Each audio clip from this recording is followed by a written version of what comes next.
ज्ञेयं सदा परिभवग्नमाविष्टुतोऽहम् तीर्थास्पदं स्यूरिञ्चुतं शरण्यम्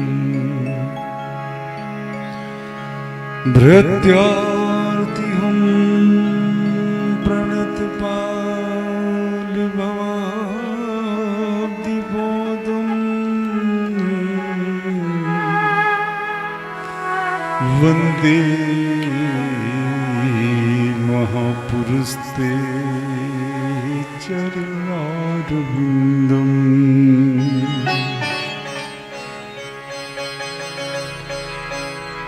बंसी विभूषित करा नवनीरदावा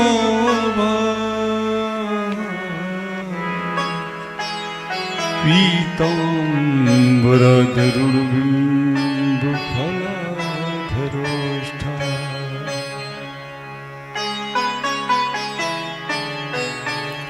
बंसी विभूषित करा नवनीरदावा पीताम्बराधरुणबिम्बफलाधरोष्ठा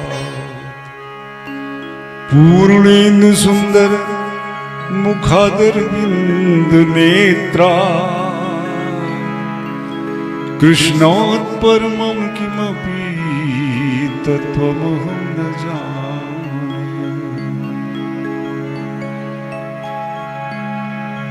सच्चिदानंद रूपाय विसोत्पत्त्यादि हेतवे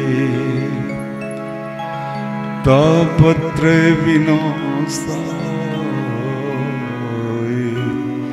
श्री कृष्णाय वयं नमः। गजाननं भूतगणादिसेवितं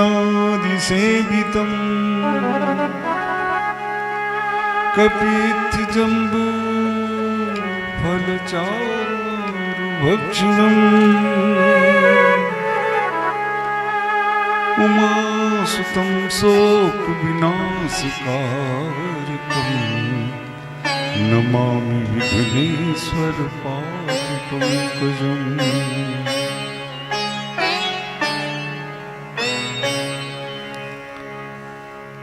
श्री रामचंद्र चरणों मनसाय स्मरण श्री रामचंद्र चरणों वचसा प्रणाम श्री रामचंद्र चरणों शिरसा नमामि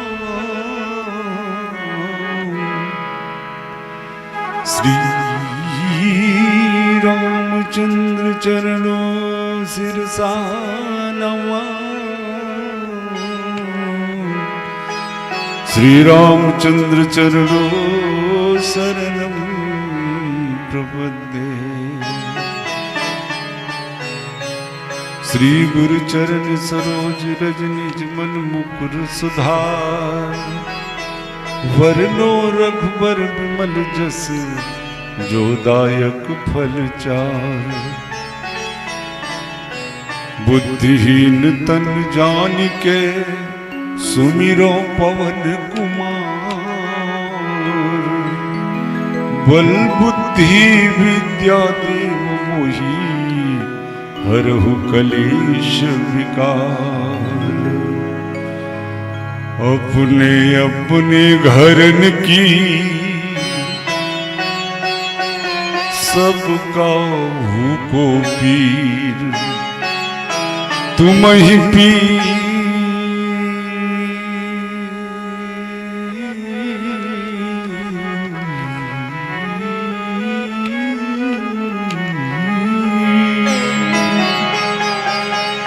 तुम ही पीर सब घरन की तुम धन्य धन्य रघुवीर भक्ति भक्ति भगवंत गुरु चतुर नाम बपुए जिनके पद बंदन किए नासत भी अनेक नासत विघ्न अनेक, नासत विघ्न अनेक। श्री बालकृष्ण कन्हैया लाल की, श्री भागवत भगवान की, श्री सुखदेव जी महाराज की, श्री व्यास जी महाराज की, वृंदावन धाम की, श्री रामलला सरकार की, श्री अयोध्या धाम की, ग्राम देवता की, ग्राम देवी की, वीर बजरंगबली दादा की, हर हर महादेव। जय जय श्री राधे।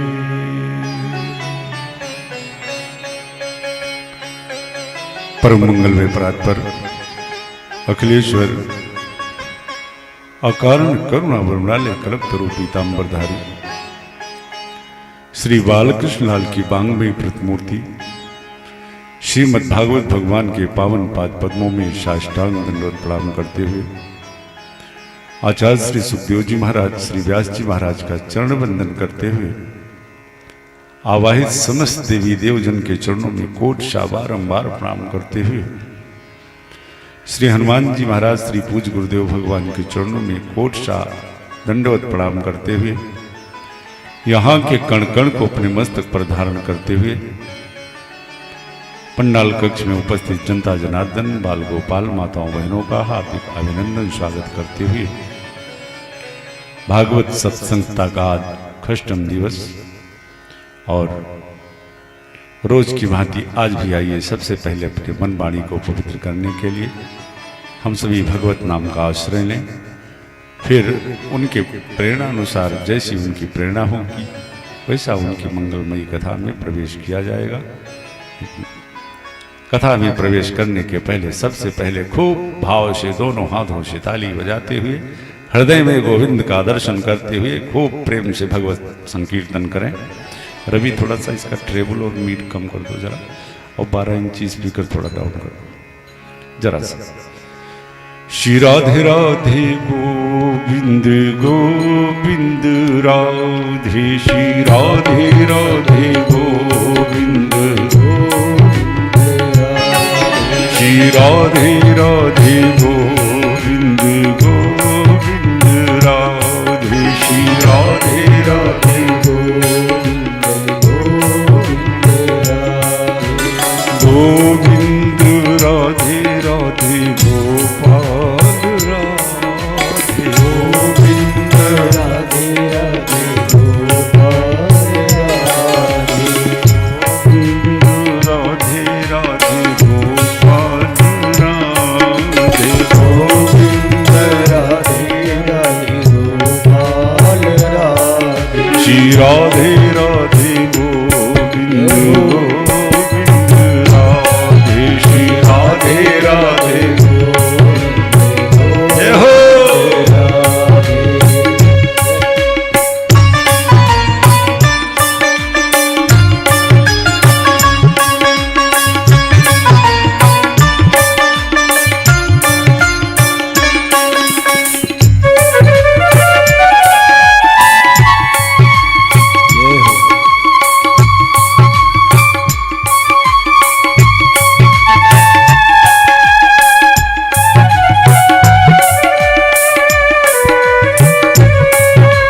राधे राधे गोविंद गोविंद राधे, श्री राधे राधे गोविंद गोविंद राधे, करार बिंदेन पदार बिंदम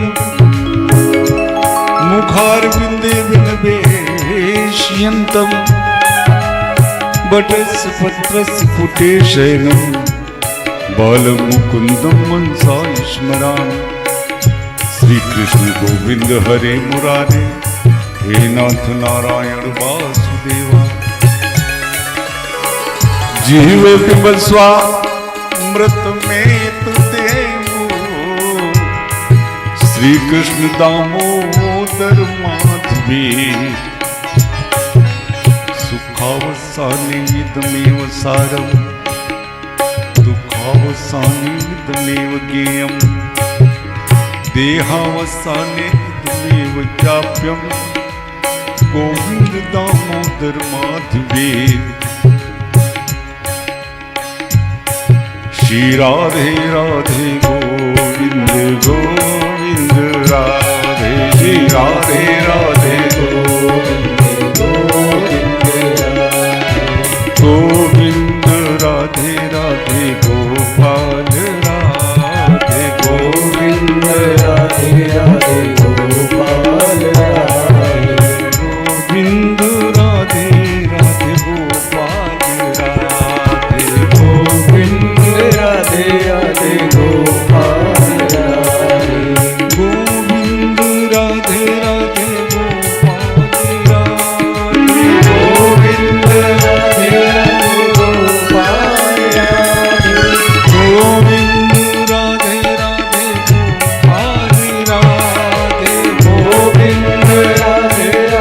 गोपाल राधे गोविंद राधे राधे गोपाल राधे गोविंद राधे राधे गोपाल राधे गोविंद राधे राधे गोपाल राधे गोविंद राधे राधे गोपाल राधे गोविंद राधे राधे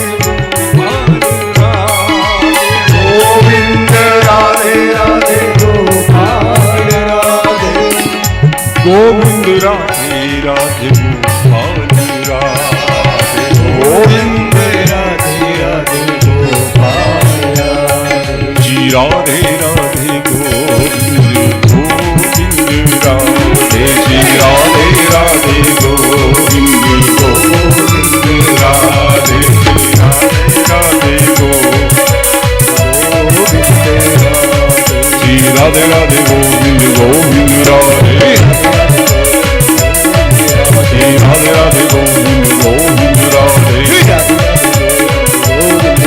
गोविंद राधे गोविंद राधे गोपाल राधे गोपाल राधे गोविंद राधे गोविंद राधे गोपाल राधे गोपाल राधे राधे राधे गोविंद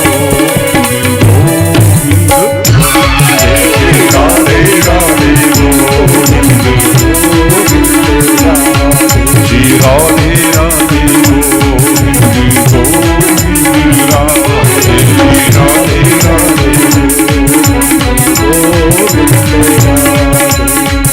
गोविंद राधे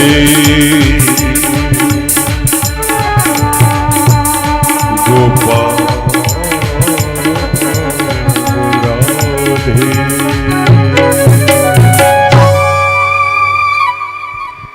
बोलो भक्तवत्सल भगवान की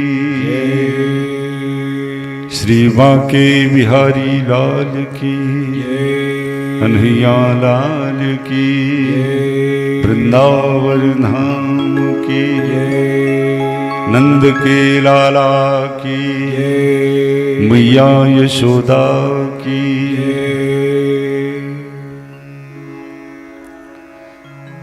कल रात्रि की सभा में हम सभी ने बड़े धूमधाम से लाला का जन्मोत्सव मनाया। आइए उसी उत्सव से पुनः हम सभी यात्रा प्रारंभ करें।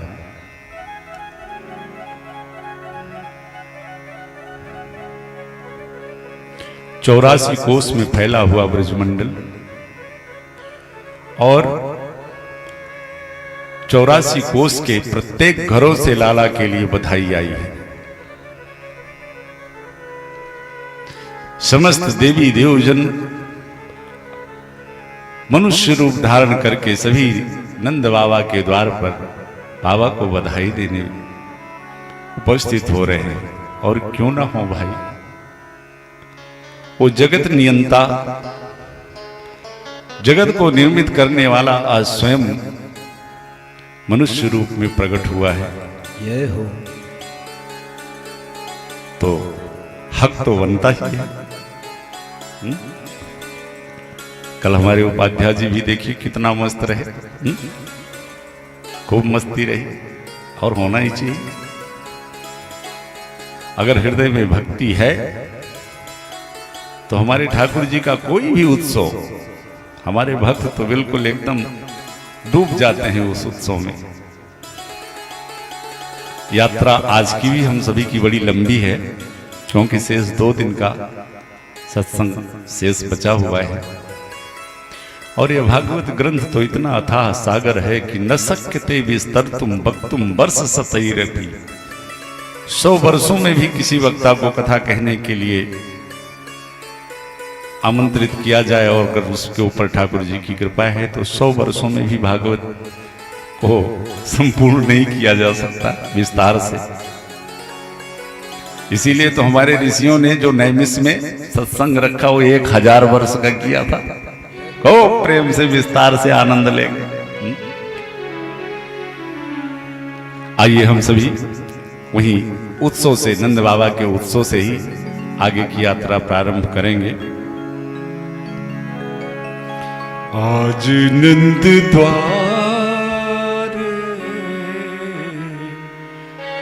बधैया बाजे, आज नंद द्वार बधैया बाजे, आज नंद द्वार बधैया बाजे, आज नंद द्वार बधैया बाजे, आज नंद द्वार। हो कौन लुटावे अन्न धन सोना, कौन लुटावे अन्न धन सोना, कौन लुटावे अन्न धन सोना, कौन लुटावे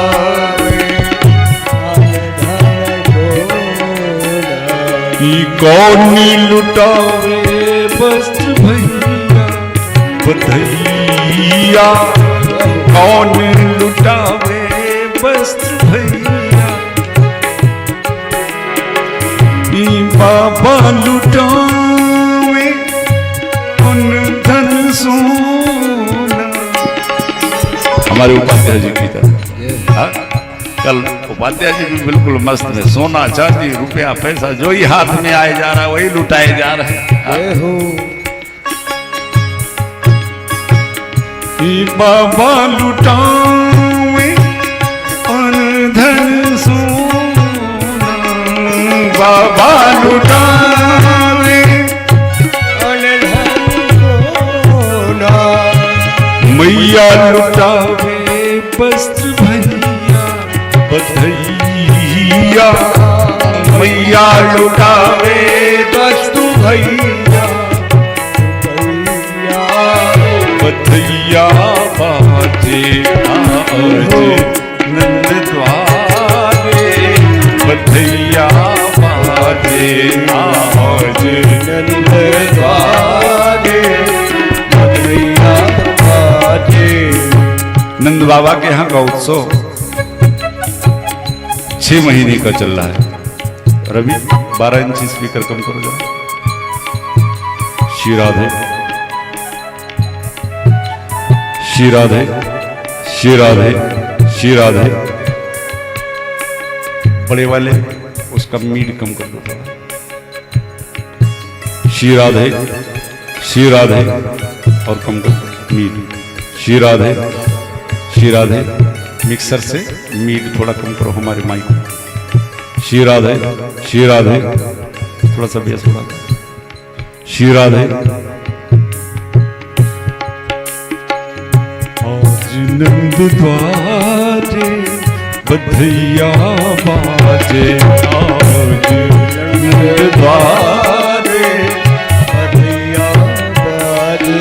बाबा के यहाँ का उत्सव 1 दिन 2 दिन 6 दिन का नहीं चला है, 6 महीने उत्सव चलता रहा।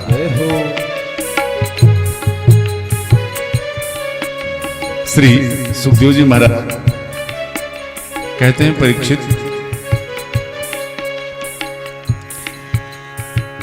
नंदस्त्वात्मजुत्पन्ने जाता हलादो महामना आहुई विप्रान देवज्ञान स्नातः शुचिर्कृतः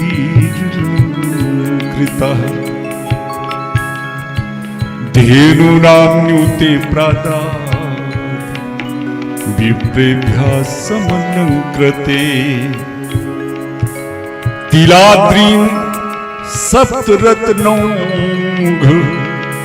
शार्दकौंबावराभृता वाचित्वा स्वस्त्येनं जातकर्मात्मजस्वे कार्यामास विधवत् पितृदेवार्चनम तथा। उपाध्याय जी 18 श्लोक में नंद उत्सव का वर्णन श्री सुखदेव जी करते हैं, लेकिन इन श्लोकों का आनंद ऐसा प्रतीत होता है कि जैसे 18,000 श्लोकों का आनंद श्री सुखदेव जी महाराज ने इन्हीं 18 श्लोक में ही भर दिया।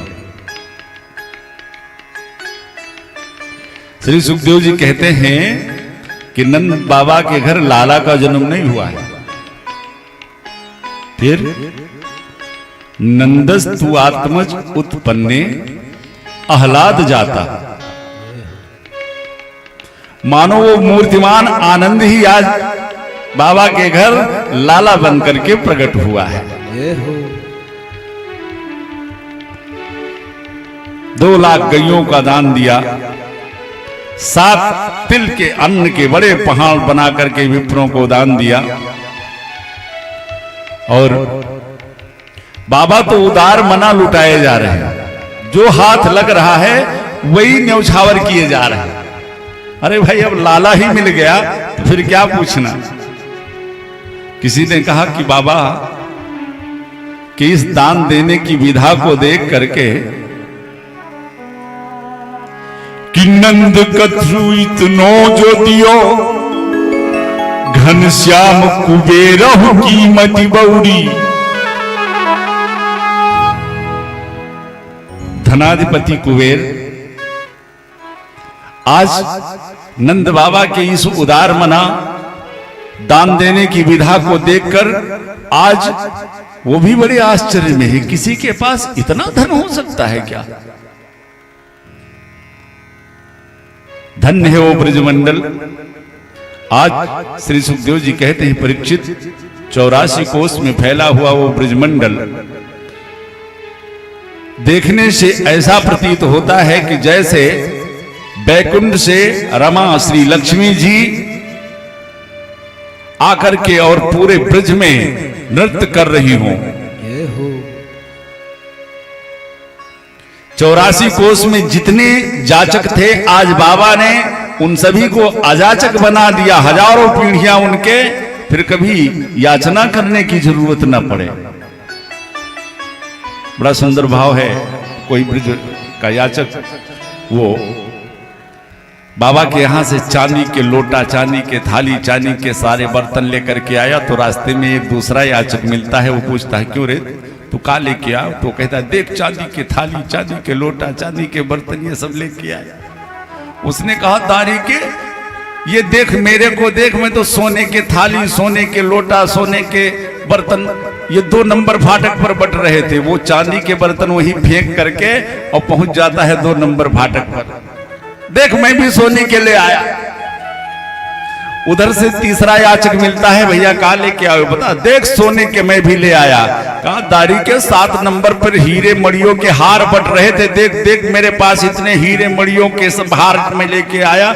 वो सोने के बर्तन वहीं फेंक करके भाग जाता है 7 नंबर फाटक पर।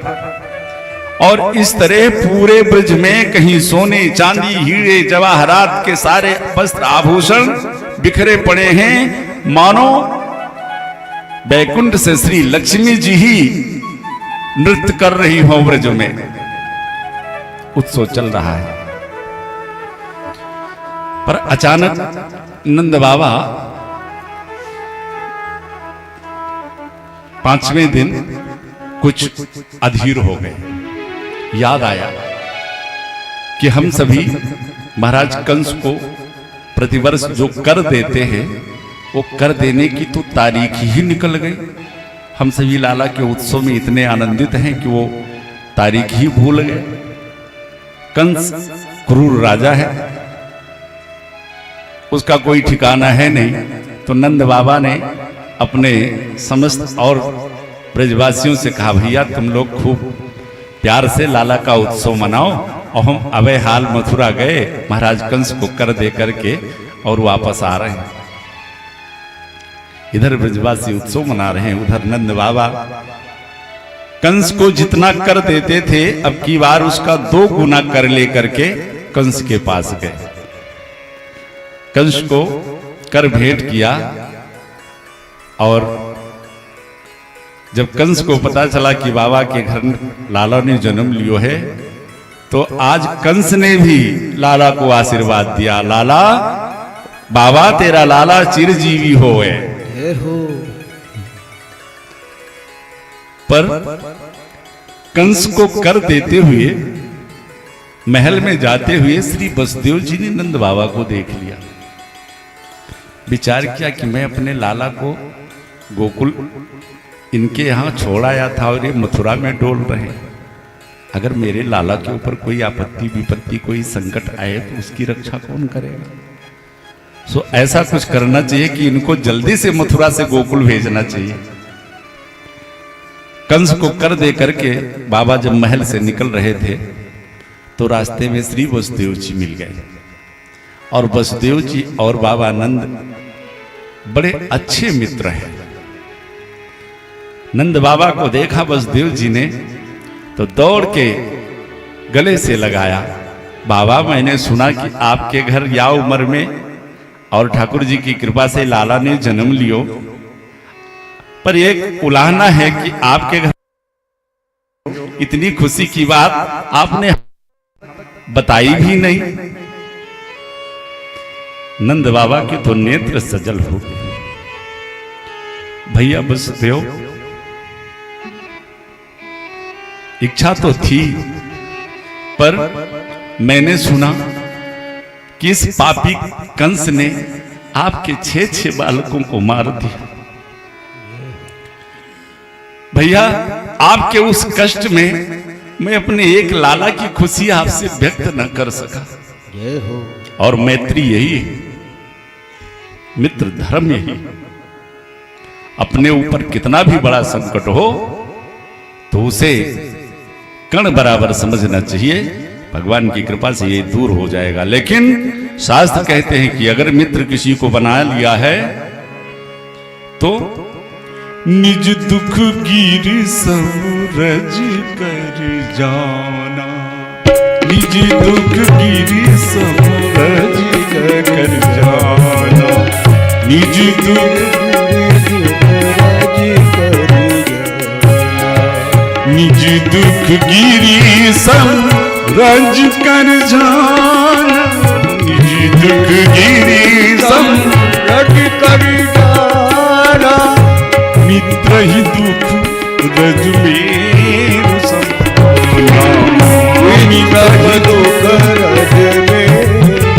अपने ऊपर कितना भी संकट हो लेकिन भगवान का आश्रय लेते हुए उस संकट को कण बराबर समझना चाहिए। लेकिन अगर मित्र के ऊपर एक कण के बराबर भी संकट आया है तो उसे पहाड़ मान करके और उसके उस संकट में उपस्थित हो जाना चाहिए। ये मित्र का धर्म है।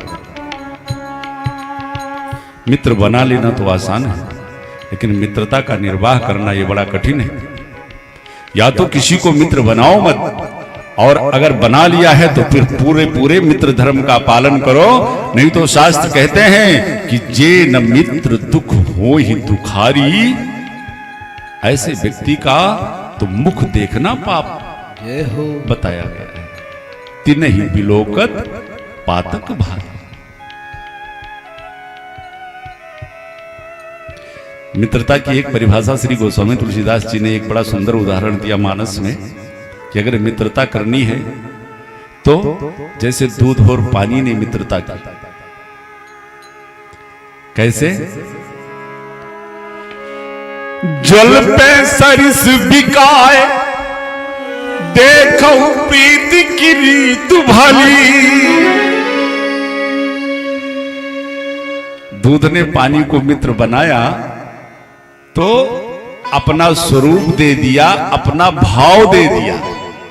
बाजार में जब वो अपने मित्र पानी को अपने साथ लेकर के पहुंचा तो जिस भाव में दूध बिका उसी भाव में पानी भी बिका।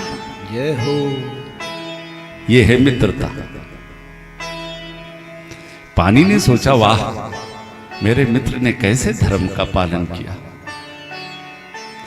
अब जब वही दूध रसोइये में पहुंचा तो पानी ने विचार किया कि मेरे मित्र दूध ने तो अपना काम कर लिया, और वो दूध जब बटलोई में रख करके और चूल्हे पे चढ़ाया गया तब पानी ने कहा कि ओहो, अब मेरे धर्म के पालन का समय आ गया।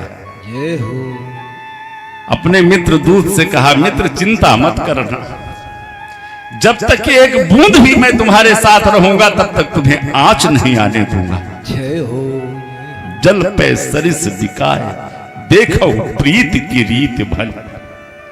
और वो दूध तब तक जलता रहा जब तक एक बूंद भी उस पानी में रहा, दूध को आंच नहीं आने दी।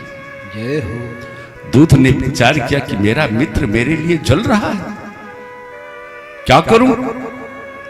ऐसे तो ये मुझे जलने नहीं देगा।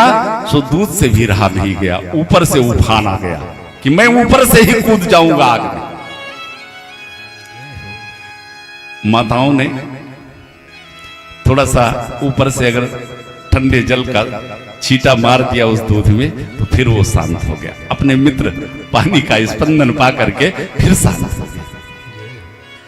तो मित्रता अगर हो तो इस तरह की हो।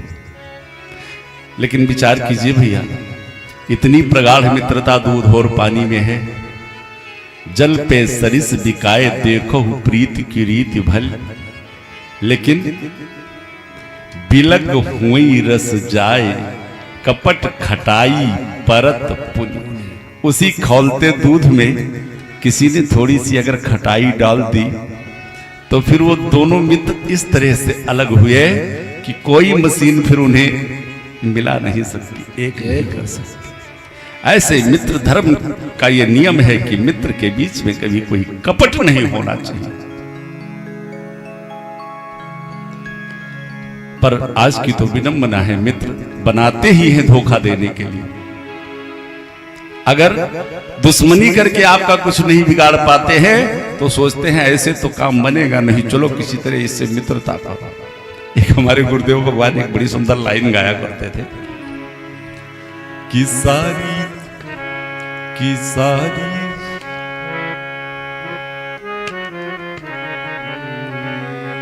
कि सारी दुनिया है मतलब किया, कि सारी दुनिया ही सारी दुनिया है, सारी दुनिया है मतलब किया रे, कटई है गला मिलजुल के, सारी दुनिया है मतलब किया, कटई है गला मिल के, सारी दुनिया ही सारी दुनिया है। तो किसी ने कहा कि महाराज अब मित्र रहे ही नहीं। तब संतों ने कहा नहीं, ऐसा तो हो ही नहीं सकता कि ये पृथ्वी निर्मूल हो जाए मित्रों से, लेकिन संख्या बहुत कम हो गई है। ये हो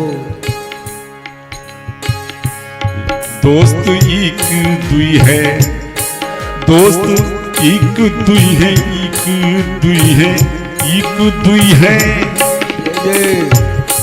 दोस्त एक दुई है, दुश्मन हजार, कटई है गला मिलजुल के, सारी दुनिया है मतलब किया कटई है गला मिल बस दो लाइन और मैं आपको थोड़ा सा सावधानी के लिए बता रहा हूं, क्योंकि हमारे शास्त्रों में भी ये वर्णन है कि जाकर चित अहिगत सम भाई अस कुमित्र परिहरे भलाई।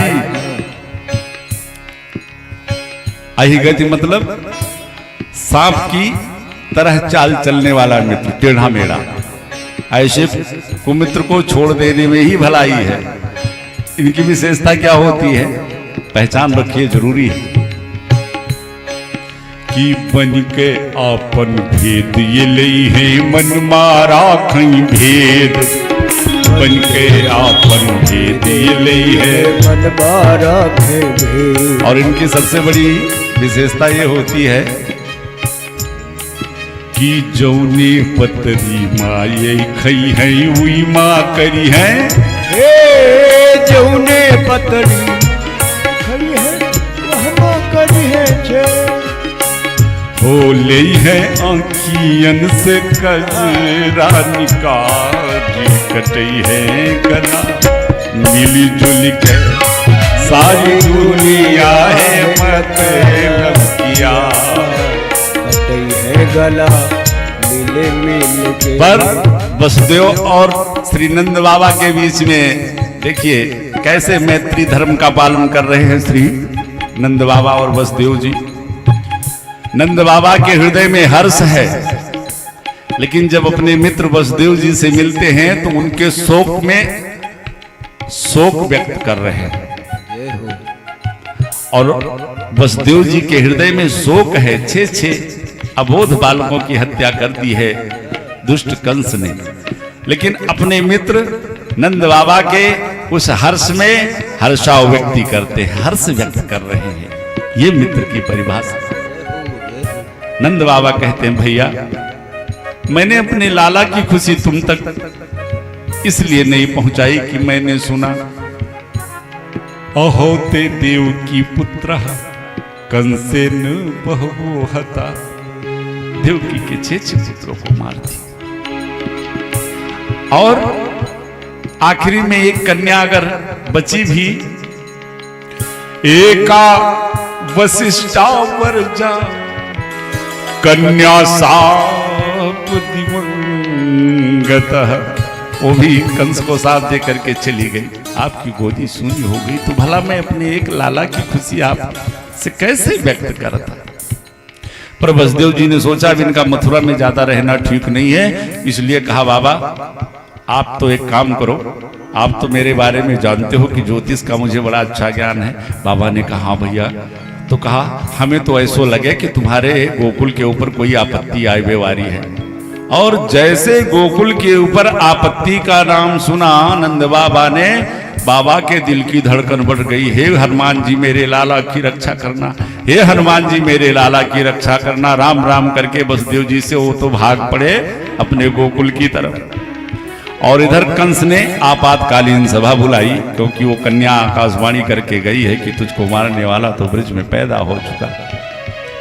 सभा बुलाई और आदेश दिया कि 1 महीने के अंदर जितने भी बच्चे पैदा हुए हैं सबको समाप्त कर दिया जाए। बड़े बड़े राक्षस, बड़े बड़े योद्धा, सबने कहा महाराज अब हमें पता कैसे चलेगा कि किस घर में बालक ने जन्म लिया है महीना 100 महीना से। कहा घर में जाकर के देखना। कहा हम सभी को घर में घुसने कौन देगा महाराज, एक बात बताओ। तब तक बकासुर की जो बहन है पूतना, वो आ गई कंस के सामने। महाराज हमको आदेश करो, ये काम हम आपका कर सकते हैं। क्यों? कहा महाराज मैं हर घर में जा सकती हूँ। कहा अपना चेहरा देखा है, ये 1.5 हाथ के तेरे दांत, काला कलूटा चेहरा, तुझ राक्षसी को घर में कौन घुसने देगा? पुतना ने कहा महाराज इसको छुपाने का मेरे पास साधन है। क्या साधन है महाराज? चेहरा तो मैं घूंघट में छुपा लूंगी। और सच बताऊं घूंघट में बहुत कुछ छुप जाता है। ये हमारी माताएं बहनें होती है ना, अब बड़े बड़े पंडालों में प्राय ये देखने को मिलता है, कुछ दादाजी लोग ऐसे होते हैं कि जो पंडाल में आते ही जैसे व्यास जी कथा प्रारंभ करते हैं, जाते ही नींद जुड़ाई हुई, ऐसे चाहे घर में नींद की गोली खा के सोए, लेकिन देखिए ठाकुर जी की कथा का प्रभाव है। हा? ये ठाकुर जी की कथा का प्रभाव है। और जैसे पंडाल में बैठते हैं, शुरू हो जाते हैं। अब व्यास जी और चाहे सब बर्दाश्त भी कर ले, लेकिन व्यास जी को अगर कोई सामने बैठ के सो रहा है तो ये बर्दाश्त नहीं होता भैया, बार बार। लेकिन अब इन माताओं में अगर कहीं ऐसी विकृति आए तो इनके लिए बड़ा सुंदर साधन है ये घूंघट। हाँ, नींद आ रही, बढ़िया घूंघट निकाला। अब सामने ना तो व्यास जी को पता चलने वाला, ना पड़ोसी को ही पता चलेगा। तो पूतना ने कहा महाराज आप ये हम पर छोड़ दीजिए, बहुत बड़े बड़े काम हम लोग घूंघट में छुपा लेते हैं। कंस ने कहा ये बात सही है। अष्टमी तिथि को हमारे कृष्ण कन्हैया का प्रादुर्भाव हुआ और आज चतुर्दशी को पूतना अपने स्तनों पर कालकूट लगाकर और सुंदर स्वरूप धारण करके ब्रिज की गलियों में विचरण करते करते पहुंच गई नंद बाबा के द्वार पर। पूतना का मतलब, पूत माने पवित्र और ना का मतलब नहीं। जिसके अंदर पवित्रता नाम की कोई चीज ना हो वही है पूतना। ये हो, अब अंदाजा लगाना आप लोग, जिसके अंदर पवित्रता नाम की कोई चीज ना हो वही पूतना है। अभी पूरा परिचय श्री सुखदेव जी महाराज आगे देंगे, मैं आपको सुनाऊंगा। तो और आध्यात्मिक दृष्टिकोण से पूतना अविद्या है और अविद्या का 14 जगह अविद्या का स्थान है, 14 जगह निवास कर सकती है। 5 ज्ञान इंद्रिय, 5 कर्म इंद्रिय, मन बुद्धि चित्त और अहंकार। अब पूतना पहुंच गई नंद बाबा के द्वार पर। देखा हजारों लोग बधाई लेकर के जा रहे हैं, हजारों लोग महल से निकल रहे हैं। पूतना को लगा कि इस घर में भी किसी बालक ने जन्म लिया है। सुंदर सा रूप धारण करके पूतना पहुंच गई नंद बाबा के आंगन में, जहां मैया यशोदा अपने लाला को पालने में बैठी झुला रही है। लाला सो रहे हैं और लाखों की भीड़ आ रही है, लाखों की जा रही है। पूतना ने विचार किया, ओहो, दूर से ही मैया यशोदा को आवाज लगा दिया, क्यों बहन यशोदा तेरे घर लाला ने जन्म लिया और तेने मुझे खबर भी ना कियो। यशोदा मैया सोचने लगी मेरी चचेरी मौसेरी फुफेरी कोई बहन है नहीं, रिश्ते की कोई बहन मेरे मायके में भी नहीं है, कौन आ गई। पर सबको यश देने वाली यशोदा अब ये पूछे कैसे कि मैं तेरी बहन कैसे हुई। सोचा होगा कोई दूर का रिश्ता जोड़ करके आई होगी। बहन कोई बात नहीं, अब तुम आ गई हो तो लाला को आशीर्वाद दो, मैं तुम्हारे जलपान की व्यवस्था करूं। मैया यशोदा तो चली गई भंडार में पूतना के लिए कुछ जलपान की व्यवस्था के लिए। और पूतना ने जब अकेले लेटे हुए कृष्ण को पालने में देखा तो सोचा अवसर अच्छा है, लाओ उठा करके एक घूंट स्तनपान कराऊं, काम खत्म हो इस बालक का, मैं चलूं। अभी मैया यशोदा के साथ कन्हैया लेटे थे, मैया से नेत्रों में बातें कर रहे थे। लेकिन जैसे पूतना ने पालने के पास कदम रखा, भगवान ने अपने नेत्र बंद कर लिया। इस भाव पर हमारे बहुत सारे संतों ने बहुत सारा भाव दिया कि भाई भगवान ने पूतना को देख करके नेत्र क्यों बंद कर लिया, क्या राक्षसी देखकर डर गए। बोले नहीं नहीं, भगवान ने विचार किया कि सोचा था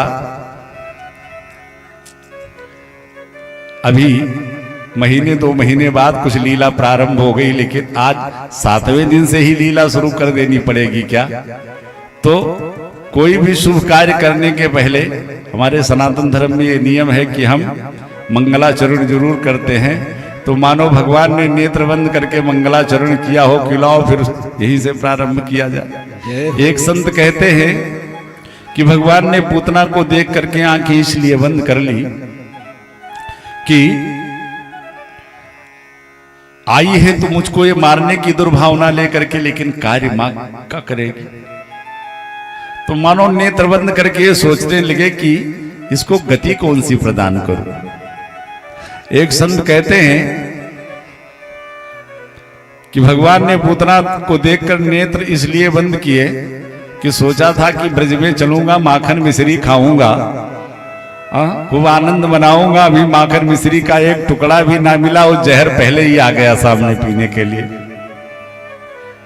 तो जैसे हमारी माताएं होती हैं ना, बच्चों को कोई दवा पिलाती हैं और बच्चा दवा नहीं पीना चाहता, तो मैया कहती है कि बेटा पी ले, आंख मूंद के पी ले, किसी तरह आंख मूंद के पी ले। हाँ? तो ऐसे भगवान ने भी सोचा चलो भाई अब आई है तो आंख मूंद के पी लेता हूँ। बहुत सारे भाव हमारे संतों ने लगाए। एक बड़ा सुंदर भाव हमारे पूज्य गुरुदेव भगवान किया करते थे कि मानो भगवान का यह कहना है कि दृष्टिपात उसी पर होना चाहिए जो दृष्टि का अधिकारी हो। भगवान की दृष्टि का अधिकारी जो हो, भगवान दृष्टि उसी पर डाल सकते हैं। दो सुंदरी का वर्णन हमारे शास्त्रों में है। एक तो ये मौसी जी बड़ा सुंदर रूप बना करके आए हैं कन्हैया के पास, और रामा अवतार में भी एक सुंदरी आई थी श्रीमती सुपर्णखा देवी। रुचिर रूप धरि सोता कहू। तो हमारे कन्हैया ने नेत्र बंद कर लिया और विचार करने लगे कि भाई रामा अवतार में भी एक सुंदरी आई थी, तो संयोग से उस समय मुझे नेत्र बंद करने की जरूरत नहीं थी, क्योंकि बगल में मेरे बामांग में मेरी किशोरी जी थी जो मेरी दृष्टि की पात्र थी। तो बात पूतना राम जी से कर रही है, लेकिन राम जी सीतई चितई कही प्रभु बाता, दृष्टि अपनी माता सीता पर डालते हैं और बात करते हैं पूतना से। अब यहाँ तो अभी कोई है नहीं, अकेले हैं, तो सोचा लाओ इससे अच्छा मैं अपना नेत्र ही बंद कर लेता हूं। एक संत कहते हैं कि भगवान ने विचार किया कि ये है मायावती और हम है मायापति। अब मायापति के सामने इसकी छोटी मोटी माया कहाँ को चलेगी। भगवान ने सोचा कि अभी इसके ऊपर मेरी दृष्टि पड़ जाएगी तो इसकी माया तुरंत हट जाएगी, ये राक्षसी के रूप में विशाल आकार में आ जाएगी, तो जो आनंद उत्सव यहाँ चल रहा है उसमें दखल पड़ जाएगा। तो इसलिए भगवान ने सोचा ला हम अपने ही नेत्र बंद कर लेते हैं, इसी की माया बनी रहने दो। भगवान विचार कर ही रहे थे, इतने में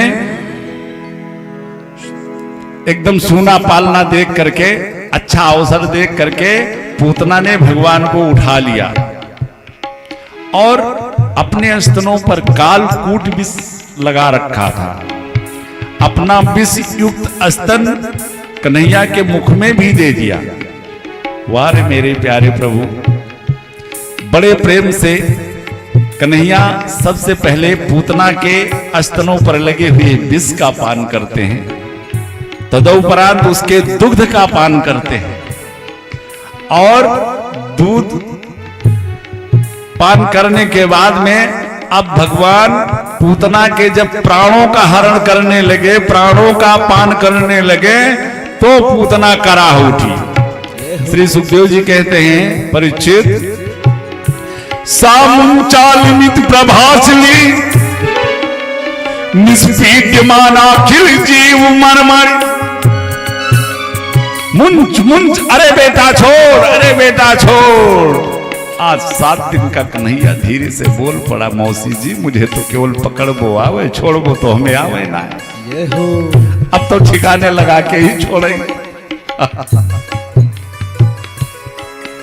सामुचालित प्रभासली निष्पीड्यमान अखिल जीव मरमरि।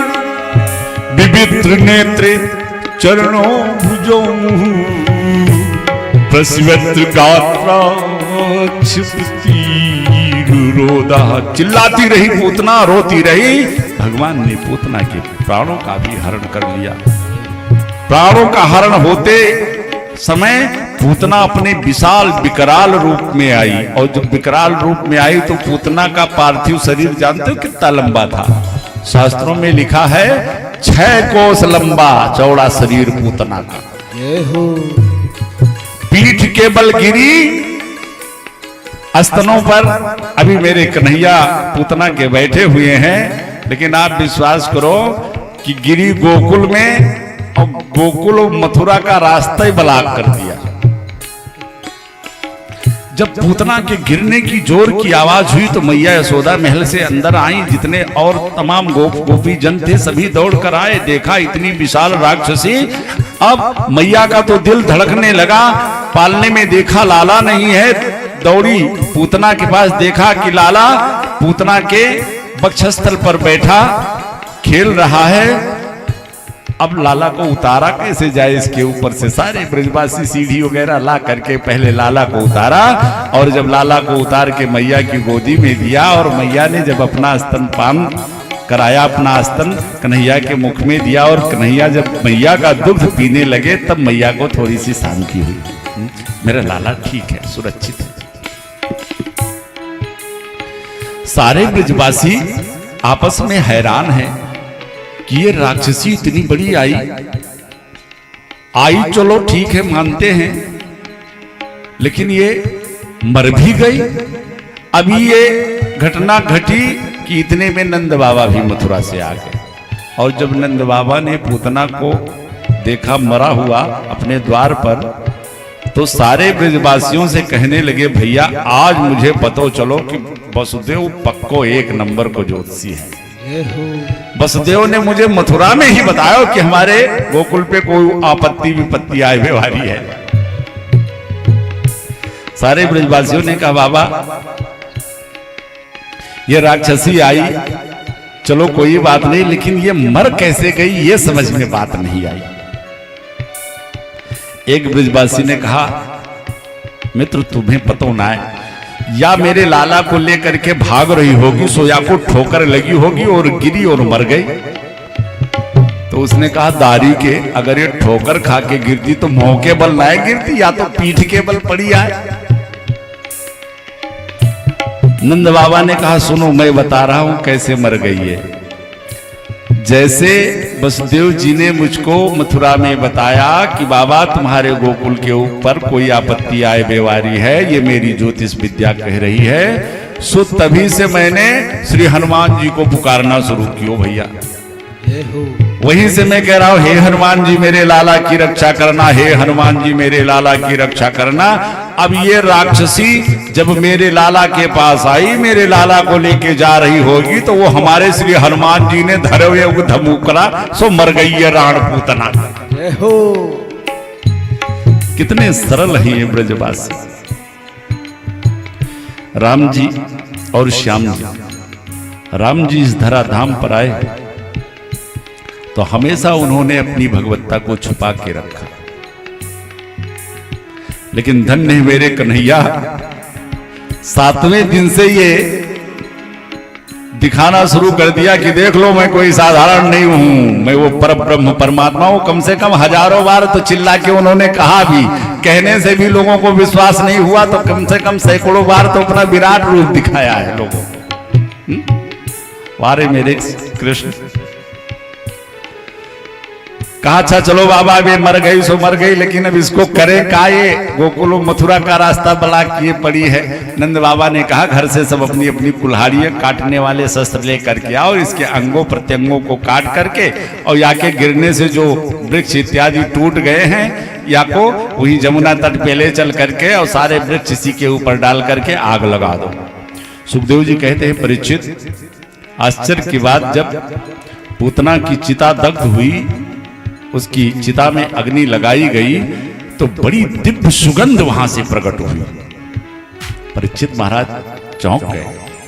महाराज भगवान को मारने की दुर्भावना से ये राक्षसी आई, और उसके चिता से इतनी दिव्य सुगंध, जरूर पूतना के अंदर कोई ना कोई अच्छाई रही होगी।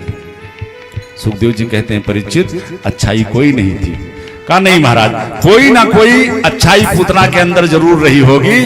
तब सुखदेव जी कहते हैं, अच्छा नहीं मानते हो तो लो पूतना का पूरा परिचय सुन लो। महाराज परीक्षित ने कहा, महाराज चाहे नाम अच्छा रहा होगा, चाहे कुल अच्छा रहा होगा, चाहे खान पान अच्छा रहा होगा, चाहे विचार अच्छा रहा होगा, तब श्री सुखदेव जी महाराज पूतना का संपूर्ण परिचय देते हैं। पूतना लोक बालक राक्षसी रुधिरासना, जिंघासयापि हरये, अस्तनम दत्त्वा अपस्ततिम। परीक्षित तुम कहते हो नाम अच्छा रहा होगा, तो नाम था पूतना। पूत माने पवित्र, ना माने नहीं, पवित्रता नाम की चीज जिसके अंदर नहीं थी। और दूसरा भाव पूतना, जो किसी के पूत को देख ना सके। पूत को मतलब पूत के अंदर सब कुछ आ जाता है, सारा ऐश्वर्य आ जाता है, जो किसी के ऐश्वर्य को देख ना सके वो है पूतना। अच्छा महाराज, तो काम अच्छा रहा होगा।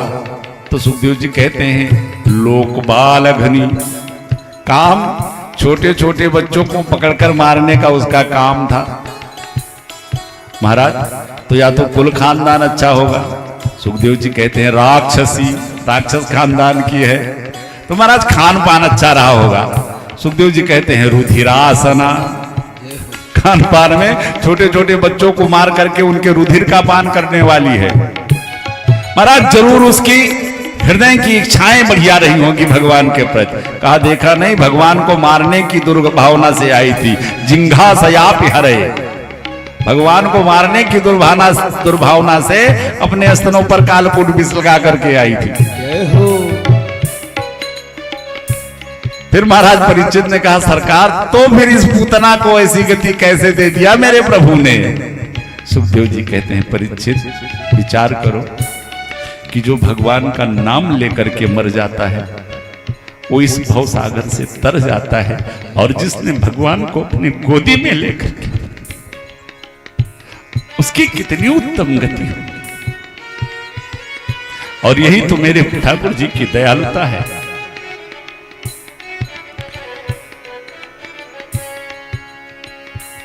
आदमी का कभी स्वभाव नहीं बदलता। उपाध्याय जी मानस में लिखा गया है कि मिटई न मलिन स्वभाव भंगु, स्वभाव कभी किसी का नहीं बदलता, चाहे अच्छा स्वभाव हो चाहे बुरा हो, थोड़ा मोड़ा परिवर्तन भले हो जाए, लेकिन पूरा स्वभाव कभी बदल नहीं सकता। ऐसे मेरे ठाकुर जी का भी एक स्वभाव है। वो क्या है? उनका एक नाम है अकारण करुणा बरुड़ालय। जिस जीव पर उनकी इच्छा होती है तो बिना कारण के ही उस पर कृपा बरसा देते हैं।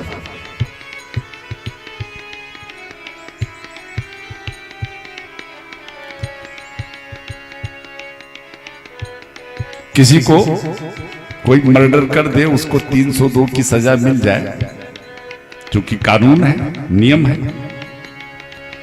कि उसे 302 के तहत फांसी की सजा मिल जानी चाहिए। सुप्रीम कोर्ट से जज तो यही फैसला सुनाएगा, क्योंकि नियम वही है। लेकिन उस 302 के मुलजिम को भी अगर राष्ट्रपति चाहे तो अपने विशेषाधिकार से उसे जीवन दान दे सकता है। तो मेरे ठाकुर जी जब उनकी इच्छा होती है तो इन जीवों पर अकारण करुणा बरसा देते हैं। वो कैसा है, कौन है, ये देखते ही नहीं। श्री बिंदु जी ने तो कुछ भक्त भगवान के ऐसे थे जो बराबर उनसे वार्ता करते थे, भगवान सामने आकर के बैठ जाते थे, घंटों बात किया करते थे। जैसे एक हमारे वृंदावन के श्री माधोदास जी, बड़ी सुंदर चर्चाएं होती रहती। श्री नामदेव जी, श्री बिंदु जी, श्री सूरदास बाबा। सूरदास बाबा के नेत्र तो नहीं थे। एक बार श्री किशोरी राधा जी ने श्री सूरदास बाबा से कहा, बाबा एक श्री कन्हैया से कहा, कान्हा एक बात बताओ, जो लीला हम आज रात में करते हैं सुबह उसकी कविता गाता है सूरदास, ये कैसे संभव होता है? आंखें हैं नहीं, छुप के भी नहीं देख सकता, और जो निकुंज में हम आज रात्रि में लीला करते हैं वो भी सुबह सूरदास गाता फिरता है। कन्हैया ने कहा, देवी जो लीला मोहे तुम्हारे संग में करनी पड़े खरी, वो सब सूर हृदय में पहले। जो लीला मैं आज तुम्हारे साथ निकुंज में करता हूं वो लीला एक दिन पहले ही करके मैं सूर्य के हृदय में दिखा देता हूं। तो बिंदु जी ने बड़ा सुंदर भाव दिया कि ये मेरे प्रभु का स्वभाव है, कृपा करना उनकी आदत है, आदत नहीं छूटती ना किसी की। श्री बिंदु जी कहते हैं कि कृपा की न होती जो आदत तुम्हारी, अच्छा, इसमें बिंदु जी ने तो भगवान के ऊपर एलिगेशन लगा दिया। एलिगेशन, इसमें आपका स्वार्थ छुपा है। कारण अकारण कृपा अगर आप न करो तो महाराज आपका एक काम तो हो ही नहीं सकता। बोले क्या? कहा अकेले बने भगवान बने बैठे रह जाते। कहा क्यों? कहा प्रभु इस जीव की क्या बिसात है कि जो अपने बल पर आपके पास पहुंच सके।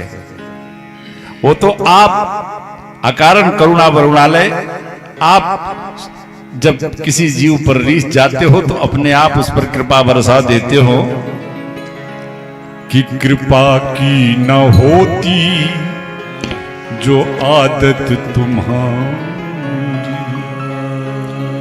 तो सुनी ही रहती ये अदालत तुम्हारी।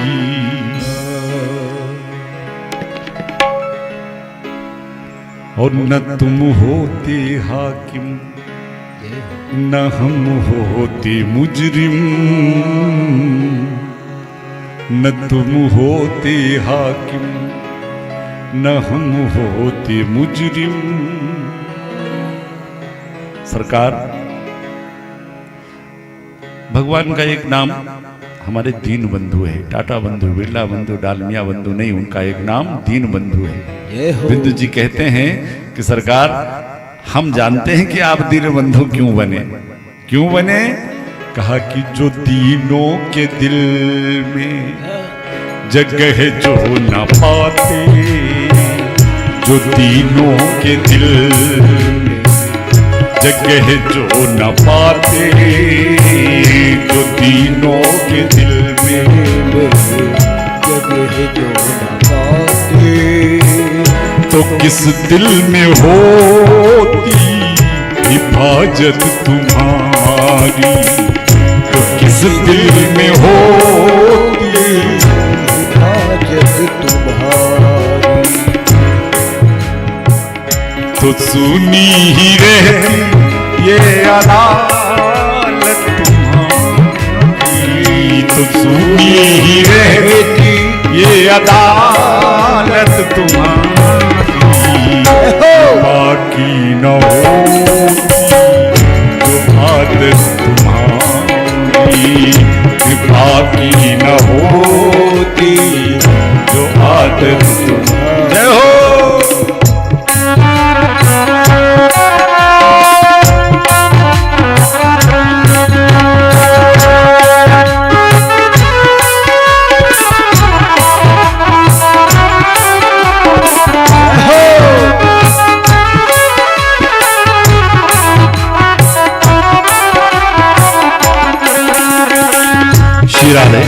तो ये भगवान की वत्सलता है। आज मेरे प्रभु ने पूतना को वो सदगति प्रदान की कि जो कि मैया यशोदा को वर्षों बाद प्राप्त होती है। मेरे लाला धीरे धीरे एक एक दिन करके बढ़ने लगे। मैया रोज कोई ना कोई उत्सव लाला के लिए मनाती है। अगर लाला कोई करवट भी अपने मन से बदल दे तो पूरे 84 कोस ब्रज मंडल में दुहाई लग जाती है। नाई लगा दे दुहाई, आज मेरे लाला ने अपने आप करवट बदल लियो, यानी मेरो लाला तनक बड़ो हो गयो है। रोज कुछ ना कुछ उत्सव होता है। पूतना वध के उपरांत हमारे भगवान ने शकट भंजन किया। तदुपरांत जब लाला अब थोड़ा सा बड़े होने लगे, घुटमन घुटमन चलने लगे, तो मैया बड़ा सुंदर श्रृंगार करके लाला का और एक हाथ में दाऊ भैया को उंगली पकड़ा लेती है और एक हाथ में लाला को चलना सिखाती है। हमारे श्री सूरदास बाबा बड़ा सुंदर चित्रण करते हैं कि जब मैया यशोदा लाला को अपनी अंगुली पकड़ा करके और अपने आंगन की दहलीज में चलना सिखाती हैं, तो सूरदास बाबा कहते हैं कि रुन झुन रुन झुन रुन झुन बाजे पग पे जनिया, अंगनैया बिहरे नंद लला। रुन झुन रुन झुन रुन झुन बाजे पग पैजनिया। अंगनैया मेरे नंद लला। रुन झुन रुन झुन रुन झुन रुन झुन रुन झुन रुन झुन रुन झुन रुन झुन रुन झुन रुन झुन रुन झुन बाजे पग पैजनिया। अंगनैया बिहरे नंद लला। रुन झुन रुन झुन रुन झुन बाजे पग पैजनिया। अंगनैया मेरे नंद लला। जय हो। दसंता मिनी जैसे दम दम दम दम दम के। कर कंजन कंचन के कंगना। कर कंजन कंचन के कंगना। चम चम चम चम चम के। सोहे रुचिरहिए मन। सोहे रुचिरहिए मन। माल कमर कर धनी। अंगनैया बिहरे नंद लला। रुन झुन रुन झुन बाजे पग पैजनिया। अंगनैया मेरे नंद लला। राधे।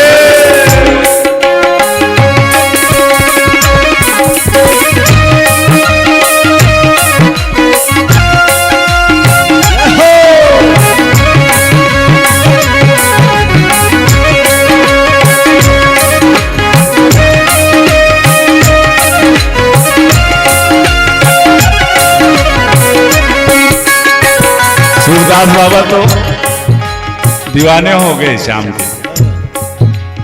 श्याम सरोज सुहावन काया की। श्याम सरोज सुहावन काया पहिरे झगुली पीली। पीत झगुलिया के भीतर से आभा झलके झीन। पीत झगुलिया के भीतर से आभा के नीली। धन धन भाग भुसुंडी। ये हमारे कागभूषण बाबा वो भोले बाबा भगवान का अवतार हो ये ना पहुंचे। भोले बाबा भी अपने चेला कागभूषण लेकर के आ गए। मैया से बड़ा उन्होंने विनय किया। तब मैया ने लाला को दर्शन कराया भोले बाबा का। भोले बाबा तो चले गए लेकिन कागभूषण जी खेलत खात फिरे अंगना। भगवान की जूठन खा करके और भगवान के उस बाल लीला का आनंद ले रहे हैं। एक बरस के होते होते लाला ने एक दिन आज कंस ने तृणाव्रत नामक एक राक्षस भेज दिया जो कि एक बाउंडर के रूप में आया। मैया लाला को पालने में से निकाल करके और हाथ में झूला झुला रही थी। उठा उठा के झुला रही थी। इतने में तृणाव्रत बाउंडर के रूप में आया और कन्हैया को अपने बेग में उड़ा ले गया। कन्हैया ने भी विचार किया कि मैया तो अभी थोड़ी दूर तक मुझे झूला झुला रही थी लेकिन वारे मेरे मामा ने इतना बड़ा हिडोला भेजा कि आज पूरे ब्रिज का दर्शन करने का मुझको अवसर मिल रहा है। कन्हैया आज पहली बार अपने आंगन से निकले हैं। पूरे ब्रिज का अवलोकन कर रहे हैं। ये ललिता का घर, ये विशाखा का घर, ये मधुमंगल का घर, ये सुबेल का घर। खूब आनंदित हो रहे हैं मेरे कान्हा। लेकिन जब तृणाव्रत कन्हैया को मथुरा की तरफ लेकर के जाने लगा तो कन्हैया ने कहा अब तू काम ठीक नहीं कर रहा है। सो कन्हैया उसके कंधे पर बैठे। 1 बरस का मेरा लाला अब अपना भार बढ़ा दिया। और जब भार बढ़ाया तो तृणाव्रत को लगा कि अचानक ये वजन क्यों कैसे बढ़ गया। कहीं भूल से मैं नंद के घर का कोई बड़ा पत्थर तो नहीं उठा लाया। भगवान सोच रहे इस मूर्ख को देखो, दुनिया पत्थर में मुझको देखती है लेकिन ये मुझ में पत्थर देख रहा है। चल तेरी खोपड़ी में पत्थर से ही टकराता हूं। भगवान ने उस तृणाव्रत को एक पत्थर की शिला पे ही ला करके पटका। तृणाव्रत का उद्धार हो गया। बोलो गोविंद भगवान की जय हो। इस तरह अब लाला थोड़ा और बड़े हुए, 3 वर्ष की अवस्था में आते आते बना लिया अपने सखाओं का बाल गोपाल चौरमंडल। एक दिन सभी सखाओं को बुलाया अपने पास, सखाओं से कहा कि आज हम एक नया खेल खेलेंगे। सखाओं ने कहा भैया कौन सा नया खेल खेलोगे? कहा आज से हम सभी चोरी चोरी खेलेंगे। अरे मधुमंगल सुबेल सीदामा ने तो कान पकड़ा भैया, अरे मेरी मैया बड़ी सख्त है, कम से कम 50 डंडे लगाएगी, अगर पकड़े गए तो खैर होगी नहीं। लाला ने कहा हम सिखाएंगे ना, पकड़े कैसे जाओगे। बन गया बाल गोपाल चौरमंडल। और ये मेरे कन्हैया अपने 84 कोस में फैले हुई उन ब्रजांगनाओं को आनंद देने के लिए, क्योंकि एक झलक लाला की पाने के लिए सारी ब्रज की गोपियां लालायित रहती हैं। कभी किसी बहाने से मैया यशोदा के पास आती हैं तो कभी किसी बहाने से मैया यशोदा के पास आती हैं। लाला ने विचार किया चलो इनके घर में ही चल करके इनको दर्शन देंगे। माखन चोरी का तो एक बहाना। लाला अब कहीं किसी गोपी के घर उधम मचाते हैं, कहीं किसी गोपी के घर माखन चुराते हैं, जो बचता है सो बंदरों को तक खिला देते हैं। अब रोज रोज लाला की शिकायत आने लगी मैया के पास। एक दिन मैया ने लाला को पकड़ा, कहा लाला तेरी रोज की शिकायत 9 लख गई है, नंद बाबा घर नित 9 माखन होए, तेरे घर माखन की कमी है का जो दूसरे के घर माखन चुरा के खाए। पर कन्हैया ने कहा मैया ये सारी गोपियां बिल्कुल झूठी शिकायत करती हैं, मेरे घर में माखन की कमी है का जो मैं किसी दूसरे के घर में चोरी करवे जाऊं। आज गोपियों ने रंगे हाथ कन्हैया को पकड़ लिया। कैसे?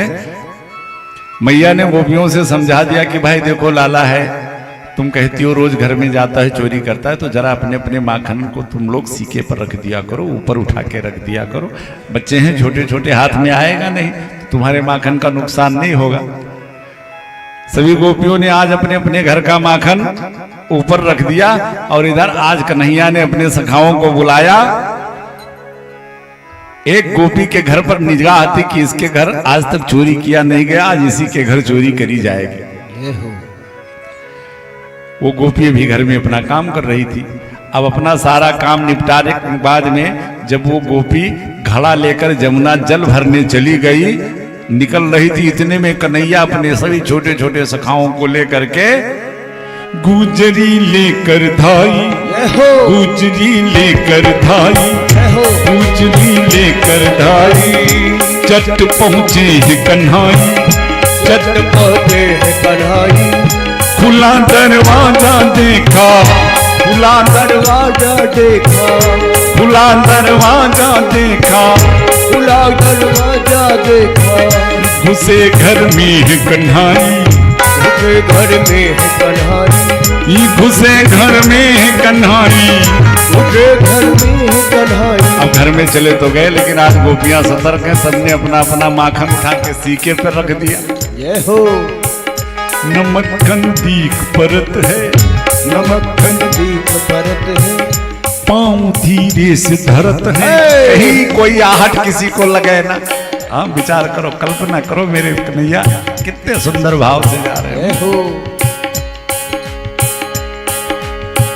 नमक्खन दीख परत है, नमक्खन दीख परत है, पाँव धीरे से धरत है, पाँव धीरे से धरत है। तब तक श्री दामा ने इधर उधर देखा, जब कहीं मक्खन की मटकी ना दिखी, ऊपर देखा, कहा कन्हैया देख भैया ये तो मक्खन हम सबन के पहुंच से दूर हो गए हो।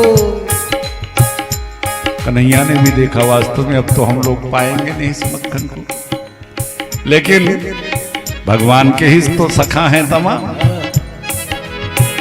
नमक्खन दीख परत है, नमक्खन दीख परत है, पाँव धीरे से धरत है, पाँव धीरे से धरत है, कहे मन सुखा अकेला, कहे मन सुखा अकेला, कहो तो मारी हेला, कहे मन सुखा अकेला, कहे मन सुखा अकेला, कहे मन सुखा अकेला, कहो तो मारी ढेला, कहो तो मारी ढेर कन्हैया ने कहा ऐसे तो गिराओगे तो मक्खन खाने लायक नहीं रह जाएगा। जय हो।